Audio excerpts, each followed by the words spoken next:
Pessoal, boa tarde, boa noite para quem estiver me assistindo. Eu vou gravar mais esse vídeo sobre o meu livro para explicar um pouco, e aí eu faço questão de gravar esse vídeo especificamente atrás, quer dizer, na frente, né, da bandeira LGBT, para explicar um pouco qual é o objetivo desse livro no contexto de uma teoria crítica, né, da sociedade e do direito, né. Acho que o ponto central para compreender, né, o, quer dizer, o objetivo do livro é entender o seguinte, quer dizer, no campo que eu estou situado, que é uma teoria crítica de inspiração frankfurtiana com um diálogo muito forte, né, com autores como a Judith Butler, né, dessa tradição nietzschiana desconstrutivista, Habermas escreveu, né, o Direito e Democracia para dizer, com toda clareza na década de 90, que o direito é central para uma ideia de emancipação, porque numa sociedade sem unidade de valor, né, com base em uma tradição ou na própria religião, o direito funciona como uma espécie de mínimo civilizatório para a gente conseguir conviver numa sociedade radicalmente plural, sem se matar, sem uma interação conflituosa, né? Uma ideia que o Franz Neumann já tinha discutido no seu livro, como eu mostrei no meu doutorado, né? Essa ideia, grosso modo, estava presente ali com uma outra formulação, né? Com uma formulação diferente, né? E eu considero isso um ganho para a teoria crítica, apesar de discordar do Habermas no seguinte sentido, né?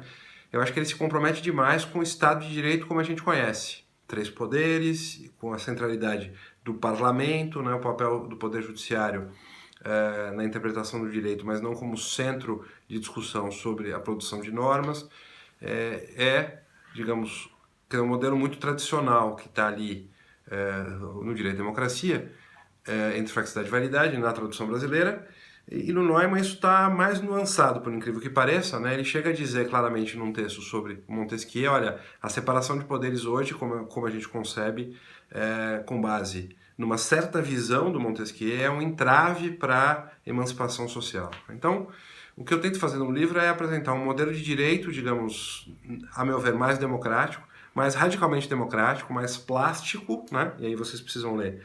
Eu posso explicar alguns dos elementos desse modelo de direito e não comprometido com a separação de poderes tradicional e muito menos, né, com o Estado, né? Então é uma tentativa também de pensar o direito para além do Estado Nacional, que está presente nesse livro, e nesse sentido eu estou tentando, de uma certa maneira, reescrever o direito e democracia entre facticidade e validade em outros termos, né?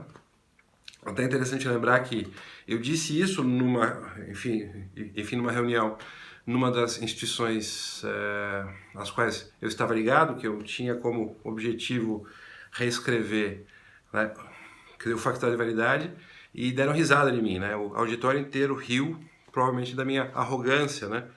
Mas não era arrogância, era um projeto, né? Então essa risada, de uma certa maneira, mostra a nossa condição periférica do ponto de vista da produção de teoria, né? Um autor ter a pretensão de ter uma posição própria, né, é algo que acaba sendo risível, né? Eu disse essa mesma frase fora do país e ninguém riu. As pessoas simplesmente falam, ok, então vamos ver o que você tem para propor, vamos ver se você consegue, né? E sem nenhum tipo de ironia ou de achar engraçado, né, que uma pessoa ali nos seus 40 anos tem essa modesta pretensão. A gente tem que, né, começar a construir essas ideias, e o Habermas foi criticado por muita gente. Então, o modelo de direito dele, o Scheuermann fez críticas muito fortes logo no começo, e é, de fato, um modelo de direito problemático, né? Então, nesse sentido, é uma proposta de conceber um direito mais democrático, um modelo de direito para a teoria crítica mais democrática e que dialogue com as demandas sociais, principalmente de gênero, raça, como elas estão colocadas, porque a própria sociedade pediu ou está pedindo um direito diferente, né, como fica claro no livro e vai ficar claro nas pesquisas que eu cito, por exemplo, a pesquisa da Simone sobre a comunidade, sobre as pessoas trans, né, e também, enfim, as pesquisas sobre raça, né, que, enfim, nas quais eu dialogo com o trabalho da Winnie, Itanowini Bueno, que foi me orientando, e também um pouco as coisas que o Maurício tem escrito sobre legitimidade financeira transnacional. Então, há uma demanda por direito, mas não o direito como a gente conhece, um outro direito que eu estou tentando inventar ali, ou propor uma possibilidade de invenção com a ideia de multinormatividade. Né? Então, esse é o primeiro ponto. Né? E o segundo ponto do livro é justamente me colocar contra uma certa onda antijurídica que eu acho que aparece, que está presente na teoria crítica e que se revela na obra do Axel Honneth, mais recentemente, antijurídica no sentido de que está tentando pensar também um outro direito, mas alguma coisa baseada no amor, né? Temos o Agamben também, né? Pensando as ordens franciscanas como um paradigma possível para uma outra forma de organização da sociedade em que pode haver uma coincidência entre norma e vida, né? No Honneth não fica tão claro ainda o que ele está querendo dizer, mas é uma coisa baseada no amor. Tem um orientando dele que chama Daniel Loic, que também propõe um direito baseado no amor. Aí ele vai buscar num autor judaico, Hermann Cohen, né, que é um kantiano, uma ideia do que seria esse direito. E eu acho essas tentativas todas problemáticas, né, porque rompem com o diálogo com os autores jurídicos propriamente ditos, né, não tem um diálogo com o direito como está posto positivamente, né, como está se desenvolvendo nas sociedades contemporâneas, por mais críticas que a gente possa ter ao Habermas, né, ele dialogou com todos os juristas da sua época na Alemanha, ele dialogou com Dworkin, ele dialogou com, né, vários juristas ocidentais, talvez essa seja uma crítica a ele, ele não dialogou muito com a discussão feminista, a não ser pontualmente, também não tem uma discussão pós-colonial ou decolonial incorporada, mas de qualquer maneira ele fez um debate com os juristas e incorporou grande parte do saber jurídico na sua obra, coisa que, por exemplo, o Honneth não fez. Né?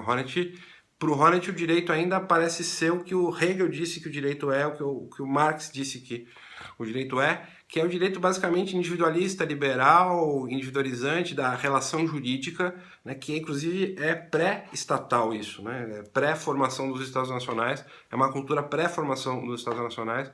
Então fica difícil entender como é que a gente pode usar essas obras para compreender o direito, e eu acho que tem também uma certa ojeriza, né, ao direito como forma, justamente porque esses autores concebem o direito de uma maneira muito estreita, de uma maneira muito individualizante, individualista, talvez sobre a influência de uma visão hegeliano-marxista que não sofreu atualização. Porque vejam, o direito da época de Marx não é o direito de hoje, não era o direito da década de 50 ou da década de 60. Então, justamente eu estou tentando dialogar com essas duas pontas. Então, eu não sou nem anti-jurídico, nem anti-formalista, como certas tendências da filosofia política e da filosofia do direito contemporânea estão propondo, como sei lá, Agamben, e eu acho que o Honneth, de uma certa forma, entra nisso.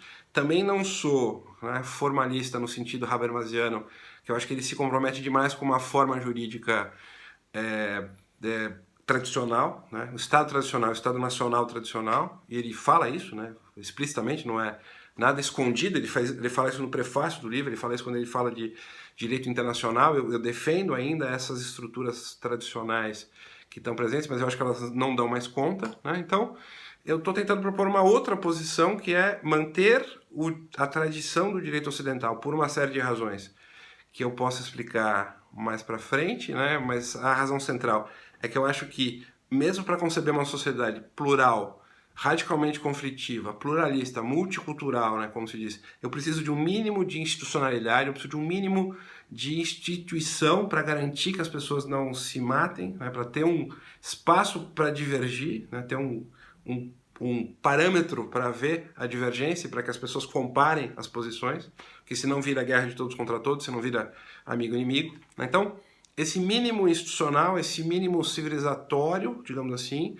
civilizatório no sentido de interações não violentas, interações plurais, multiculturais, multifacetadas e não violentas, é o que eu estou defendendo nesse livro, e por isso as questões como a questão trans e a questão da raça são muito importantes para mim, a questão LGBT, porque parece que são casos limite, né? São casos limite de reconhecimento de direitos em que a sociedade titubeia ali no reconhecimento desses grupos como de fato cidadãos de primeira classe que merecem toda a proteção. Então são esses casos limites que me interessam e não me parece que nenhum jurista comprometido com o Estado de Direito, com o direito democrático, possa deixar de pensar nessas questões no momento contemporâneo, né? E os próprios, isso que é interessante, os próprios grupos sociais estão, digamos, fazendo uma demanda por direitos ou pedem uma certa institucionalidade para se proteger, especialmente os grupos discriminados em razão de raça, em razão de gênero, ou enfim, especialmente a população trans, né? Enfim, o livro tenta pensar isso também. Então, é isso, essa é mais uma tentativa de esclarecer alguns dos pontos do livro, e eu volto em outros vídeos para falar um pouco mais do meu direito das lutas, democracia, até esqueci o nome, como é que é? Democracia, peraí, deixa eu até pegar aqui, porque, enfim, professor dando aula fica difícil, a gente esquece até o nome, né? Aqui, democracia, diversidade, né, e multinormatividade, né, que eu acabo de lançar, já está à venda, e também eu tenho alguns exemplares para venda direto comigo mesmo, né? Então, um abraço para todo mundo, até mais e nos vemos no próximo vídeo.